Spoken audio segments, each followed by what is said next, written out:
Vancouver Canucks general manager Patrik Allvin speaks to the media today, revealing a lot about the Vancouver Canucks, including some injuries, some roster moves, and a lot more. You're not going to want to miss this, so stick around. But before we get into it, I just want to give a huge shout out to everyone that's subscribed to the 72.6, you guys. If we want to try to bump that down to even 60%, if you're enjoying this content, it's completely free to subscribe, and you can keep up to date with everything to do with the Canucks.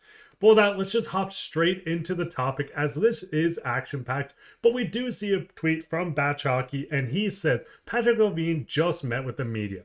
Boeser, still being evaluated for an upper body injury, won't play today. Now, just diving into the Boeser injury, obviously losing a guy like Brock Boeser is something the Canucks don't want to deal with this early in the season. 6 goals, 5 assists for 11 points in 12 games with the Canucks. He has been firing on all cylinders. Seeing a guy like Boeser go down with a predatory hit by Tanner Jeannot is something the Canucks don't want to see. And hopefully, like this says, there is no update or evaluation will be done in a week.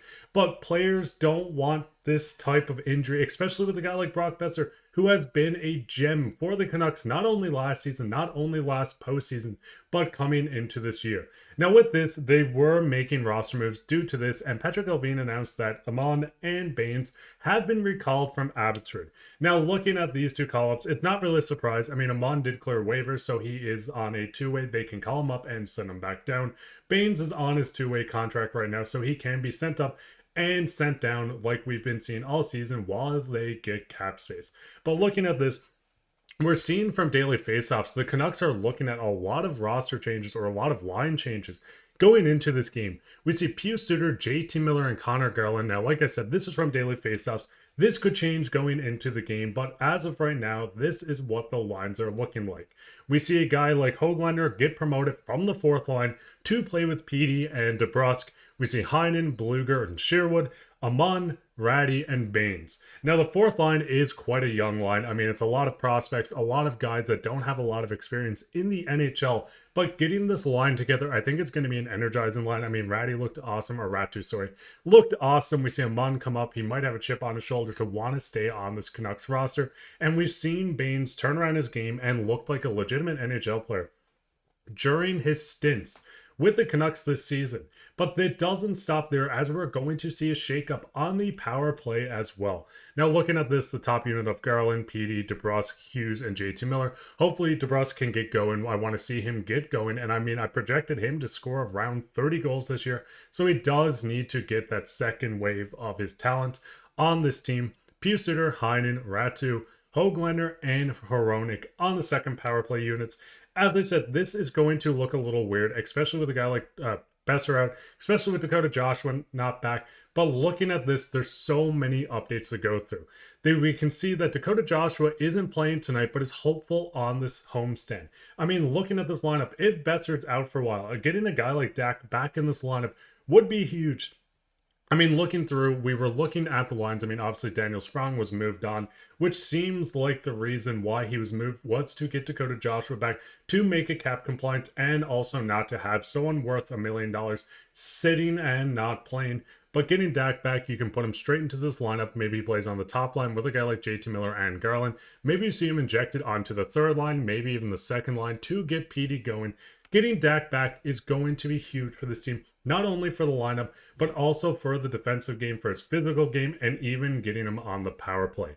Now, looking at this, obviously Boeser might be out for some time. There is no answer on this right now, and they are evaluating him. Hopefully it isn't anything, and we do get Boeser back after the game against the Edmonton Oilers. Hopefully Dakota Joshua can also join this team. Getting both of these players back would be awesome and putting a lot of energy. We see there's no timeline for Demko. Now, the biggest thing with Demko is, yes, there is no timeline, but there is a lot of positives. We've seen a guy like Thatcher Demko playing in practice. We've seen him get into practices, facing shots, staying on the ice after the team leaves just to get back into game shape.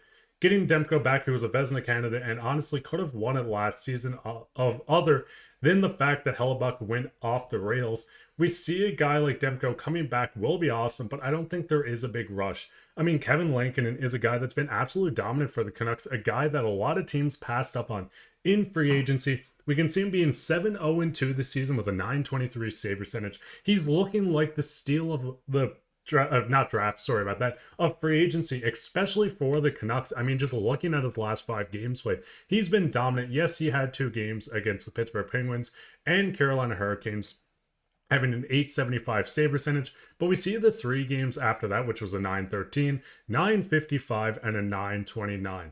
I believe I seen a tweet and a report saying that this is the first time the Canucks have ever swept the California road trip, and it all came on the backs of the Canucks obviously playing outstanding, but a guy like Kevin Lankinen coming in, putting up .955, .913, .929. This guy has been outstanding for the Canucks, and I do think having him playing this well, yes, Sheloves has not been playing the best, but having him playing well kind of makes it easier for the Canucks to give Demko that extra time spent. Instead of bringing him back and rushing him into this lineup, you're getting an elite goaltender in Lankinen to kind of cover the Canucks while Demko's out.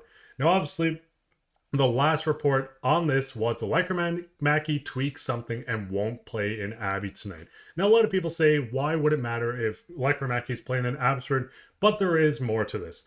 Elliot Friedman said, in addition to everything posted here, Allvin said Lekkerimaki might have been recalled if he hadn't suffered the tweak.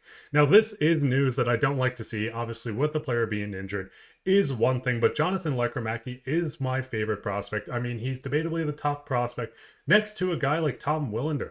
We've seen Jonathan Lekkerimaki join this Abbotsford team and completely dominate. He missed a couple games to start the season with Abby, but since then, 7 games played, 5 goals, 2 assists for 7 points. He leads the team and almost leads the league in shots on goal. I believe he is leading the team in goals as well. The -8, I know a lot of people have pointed that out, does not look great.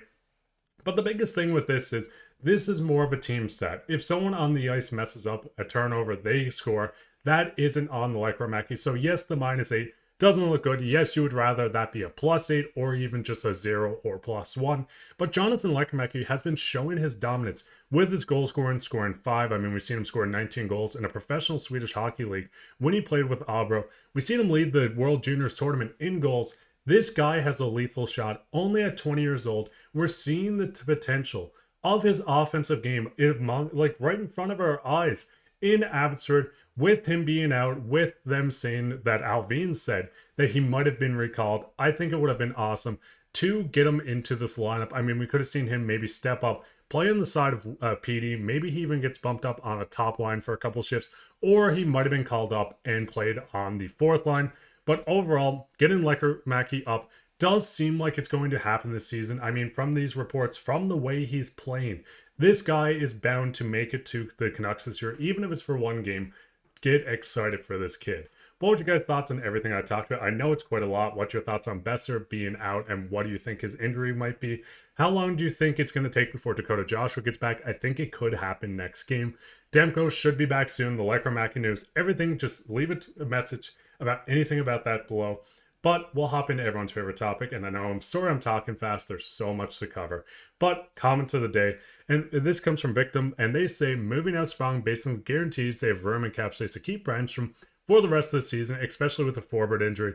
It was a situation they'd take care of eventually, creeping up on his 10 games. The 10 games would have meant he wouldn't have been able to be sent down without clearing waivers. It'll be Baines and Ratu being moved up and down waivers in order to accumulate cap space probably. And I couldn't agree more. Brandstrom has been a huge part of this team, but if you guys want to go down and leave a comment, you could be comments of the day, which would be featured on the next episode. Way down there, leave a like, subscribe, share this with your friends. I know this was a lot to take in, but are you guys excited for the Edmonton Oilers game? Well, basically game 8, if we want to call it that, against the Oilers tonight. What do you think the score is going to be, and who do you think the first star of the game for the Canucks is going to be? But with that, I've been your host, Mark Pye, and take care.